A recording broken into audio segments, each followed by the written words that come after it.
তোমাদের সকলকে শুভ সপ্তমীর অনেক অনেক শুভেচ্ছা। দুর্গাপুজোর একটা দিন কেটেই গেল। আমরা বাঙালিরা সারা বছর ধরে অপেক্ষা করি দুর্গাপূজার এই 4টে দিনের জন্য। আমাদের শ্রীরামপুরেও কিন্তু কলকাতার থিম পূজাকে টেক্কা দিয়ে তৈরি হয়েছে বেশ কটা পূজা মণ্ডপ। দুর্গাপুজোতে বন্ধুদের সাথে হোক কিংবা ফ্যামিলির সাথে রাত্রি জেগে প্যান্ডেল ভিজিট করা, সাথে স্ট্রিট ফুড খাওয়া দাওয়া তো রয়েছেই। আজ এই ভিডিওতে আমি শেয়ার করব শ্রীরামপুরের 3টে পুজো মণ্ডপের সমস্ত ইনফরমেশন। যারা শ্রীরামপুর বা তার আশেপাশে রয়েছে অবশ্যই কিন্তু দুর্গাপুজোর একদিন শ্রীরামপুর ভিজিট করো। এই বছর শ্রীরামপুরে ভীষণ সুন্দর সুন্দর কিছু থিম পূজার আয়োজন করা হয়েছে।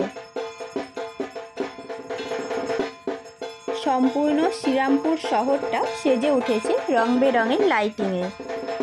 গত 27শে সেপ্টেম্বর মানে পঞ্চমীর দিনে আমরা গিয়েছিলাম শ্রীরামপুরে দুর্গা মণ্ডপ সাথে দুর্গা প্রতিমার দর্শনে।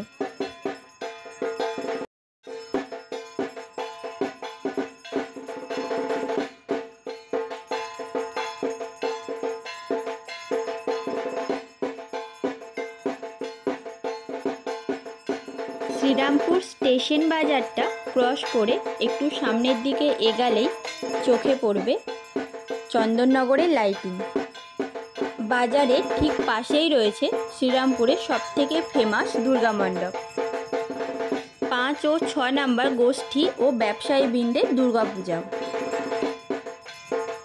এই বছরে এই দুর্গাপূজার থিম উড়িষ্যার কোনারকের সান টেম্পল।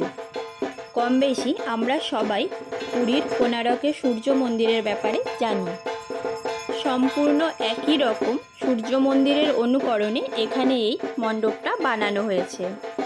সান টেম্পলের ওয়ালে যে বিভিন্ন ধরনের 3D আর্ট করা আছে, একই রকমভাবে এই পূজা মণ্ডপেরও ওয়ালে 3D আর্টটা ফুটিয়ে তোলা হয়েছে। মণ্ডপে ঢোকার মেন গেটের সামনেই রয়েছে দুদিকে দুটো সিংহ, যেটা আমরা কোনারকের সূর্য মন্দিরেও দেখে থাকি। পুরো মণ্ডপটি একটি রথের শেপে তৈরি করা হয়েছে, যে রথটি 7টা ঘোড়া টানছে। আর সান টেম্পলের ওয়ালের চারিদিকে যেরকম 8টা বড় বড় চাকা আছে, এই মণ্ডপেও সেটা বানানো হয়েছে। এই পূজা মণ্ডপটি ষষ্ঠীর দিনে উদ্বোধন হয়েছে। আমি যেহেতু গিয়েছিলাম পঞ্চমীর দিনে, তাই তোমাদের মণ্ডপের ভিতরটা দেখাতে পারলাম না।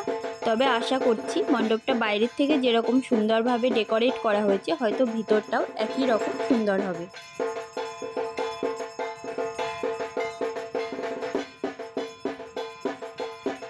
এই পূজা মণ্ডপ থেকে বেরিয়ে বাজার দিয়ে আরেকটু সামনের দিকে এগিয়ে রাইট টার্ন নিয়ে একটু এগালেই পড়বে লাইব্রেরি লেন পূজা কমিটির দুর্গাপূজা। বাজারের মেন রাস্তা থেকে আপ টু পূজা মণ্ডপ অবধি চন্দননগরের লাইটিং দিয়ে খুব সুন্দরভাবে ডেকোরেট করা হয়েছে। আর এই পুরো রাস্তাটাই একটু দূরে দূরে কিছু গাছ, গাছের পাতা এসব দিয়ে ডিজাইন করা রয়েছে।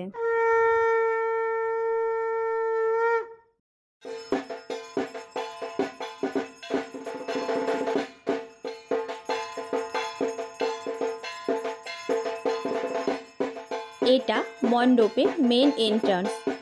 এই এন্ট্রি গেট দিয়ে মণ্ডপের ভিতরে আসলেই হোয়াইট কালার দিয়ে একটা জঙ্গল প্যাটার্নের বানানো হয়েছে। এই জঙ্গলটার মধ্যে বিভিন্ন কালারিং ফুল, পশু পাখি সমস্ত কিছু দেখা যাচ্ছে। আর উপর থেকে হোয়াইট কালারেরই হালকা লাইট দেওয়া হয়েছে। এই পোর্শনটাই মণ্ডপের সৌন্দর্য অনেকটা বাড়িয়ে দিয়েছে।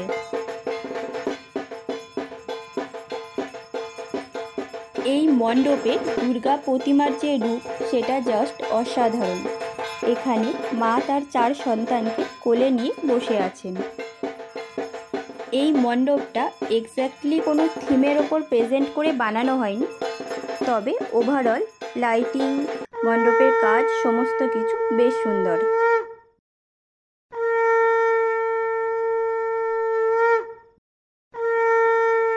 এখানে মায়ের যে মাতৃ প্রতিমা, সেটা চারিদিকে একটা ফুলের বাগানের মধ্যে প্রতিষ্ঠা করা হয়েছে।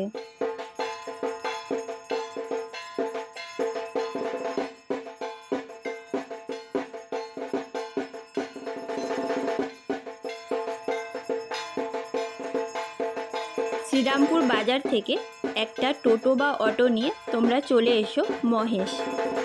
একদম মেন জিটি রোড থেকেই সুন্দরভাবে লাইটিং করা হয়েছে মহেশ কলোনি সার্বজনীন দুর্গাপূজা প্যান্ডেলে যাওয়ার জন্য।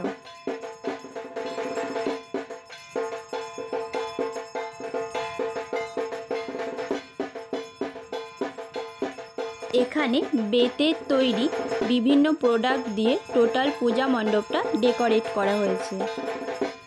বেত দিয়ে বানানো হয়েছে সুন্দর সুন্দর পুতুল, সাথে বানানো হয়েছে কুলো, আর কুলোর উপরে লাল কালারের আলপনা এঁকে পুজোর মণ্ডপের সৌন্দর্যটা আরও অনেকটা বৃদ্ধি করেছে। মণ্ডপের ভিতরেরটাও অপরূপ সুন্দর ডেকোরেট করা রয়েছে। রেড আর হোয়াইট কালার কম্বিনেশনের একটা থিম তৈরি করা হয়েছে।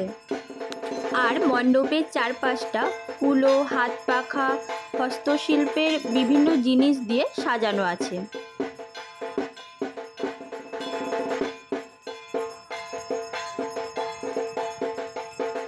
আর এখানে মায়ের প্রতিমাও জাস্ট অসাধারণ। তোমরা শুধু একটু মায়ের লুকটা দেখো, এত সুন্দর নিখুঁত হাতের কাজে শিল্পী মায়ের এই প্রতিমাটা ফুটিয়ে তুলেছেন, ভীষণ সুন্দর।